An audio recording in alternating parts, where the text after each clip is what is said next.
Ladies and gentlemen, thank you for joining me today on this literary journey through the eye-opening pages of Michael Lewis's Boomerang, a book that turned the dull world of finance into a roller coaster ride of folly and wisdom from around the globe.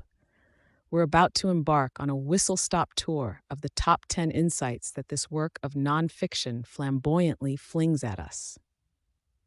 Get ready to have your mind boomeranged from one continent to another as we unpack the financial crises that have shaped our world with a sprinkle of spice and a dash of Michael Lewis's trademark humor. 1. From Iceland to who knew where, it's all psychological. Our first gem from Boomerang is about how national psychology plays a colossal role in economic booms and busts. Take Iceland, a country that, according to Lewis, transformed from a region of humble fishermen to swaggering stock market cowboys almost overnight. The insight here is not just that they got carried away with banking, although, oh boy, they did, but that a collective national psyche can shape an economy radically, and not always for the better. It's the mental shift from we catch fish to we catch cash, proving psychological contagion is a thing, and it's as infectious as the common cold in a kindergarten. 2. The Greek tragedy, a hierarchy of hypocrisy. The adventures in Boomerang lead us to Greece, and what Michael Lewis paints is no Acropolis postcard. Instead, it's a rampant fiesta of tax evasion and government overspending, culminating in an economic collapse fit for mythological lore. But the insightful zinger we pick up is not just the chaos, but the hierarchy of hypocrisy, as I like to call it. Everyone, from the top to the bottom, thought someone else would pay the price. Monks were behaving like hedge fund managers, and tax collectors were as elusive as Houdini. It's like discovering that not only did no one bring a dish to the potluck, but they also pocketed the silverware on the way out. 3. The Germans' love affair with Scheisse. Oh, the Germans, portrayed in Boomerang as the epitome of fiscal responsibility, but with an odd fascination for, how do I put it delicately, excrement investments. The insight from Michael's romp through Germany is not just their dedication to financial stability, but the underlying cultural fetishes that led the prudent Germans to invest in some seriously stinky American subprime assets. Imagine going out with someone because they've got a great credit score, but then discovering they've got a collection of bad taxidermy at home. It's unexpected, to say the least. 4. Irish eyes aren't smiling at real estate. The Irish story in Boomerang is one of real estate. Once upon a time, the Emerald Isle decided that they would become rich by selling houses to each other at increasingly exorbitant prices. The takeaway, amidst the rubble of their housing market, was not just rampant overconfidence, but a visceral demonstration of the madness of crowds. It was like everyone simultaneously deciding that Cabbage Patch Kids were worth more than gold, and then being surprised when the fad faded. 5. Big in Japan, debt, denial, and demographics. Japan, the once mighty samurai of the economic world. Michael Lewis doesn't delve as deeply here, but the insight is still sharp.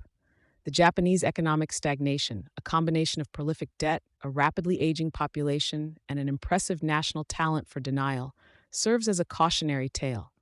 It's like stubbornly refusing to ask for directions on a road trip, insisting you're not lost, as the scenery starts to look suspiciously Martian. 6. The American dream, more like a mirage. Back in the US of A, Boomerang turns its gaze on the American dream, that shimmering mirage of unchecked consumerism and the belief that everyone can be a homeowner. The twist we're handed is that this dream was financed on credit so cheap, it was like giving out magic beans in exchange for cow-sized loans. Unsurprisingly, they ended up with a giant problem, and sorry, there was no golden egg to be found. 7. There's no such thing as a free lunch. Around the world, from Iceland to Ireland, the quest for a free lunch proved to be a delusion. Michael Lewis illustrates the basic economic principle that there's always a cost. Every country's crisis underscored the dire consequences of ignoring this truth. Whether it's a nation spending beyond its means or banks taking excessive risks, the house always settles the bill, usually on the taxpayer's dime. 8. The power of incentives. An underlying message woven through the narratives of Boomerang is the profound impact of incentives. Bankers raked in short-term profits without regard for long-term stability, because their bonuses incentivized such recklessness.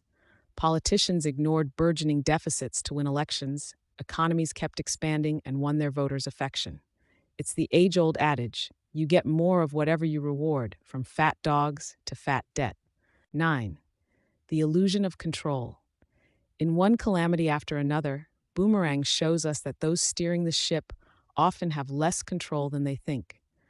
Whether it's the Icelandic bankers who believed they'd mastered the secrets of modern finance, or Greek officials hiding deficits, the illusion of control was shattered when reality crashed the party, bringing with it a hangover of debt. 10. Hubris goes before a fall. What ties all these sagas together is hubris. Every country's downfall was preceded by a parable-worthy dose of arrogance. Lewis portrays a financial Icarus in each nation, soaring too close to the sun on wings made of cheap credit and speculative bubbles. And just like Icarus, they each took a plunge into the sea.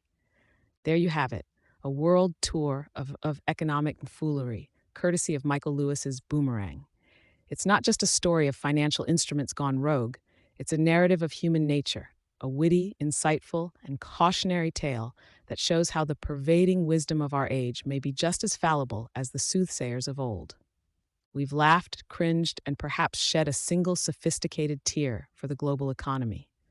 But more than anything, we've come away wiser, aware of the deep interconnectedness of our world, the dangers of our collective overconfidence, and how it's wise to always have a boomerang in hand, not for throwing, but as a reminder that in finance, as in physics, whatever you throw out into the world has a good chance of coming back to hit you in the face.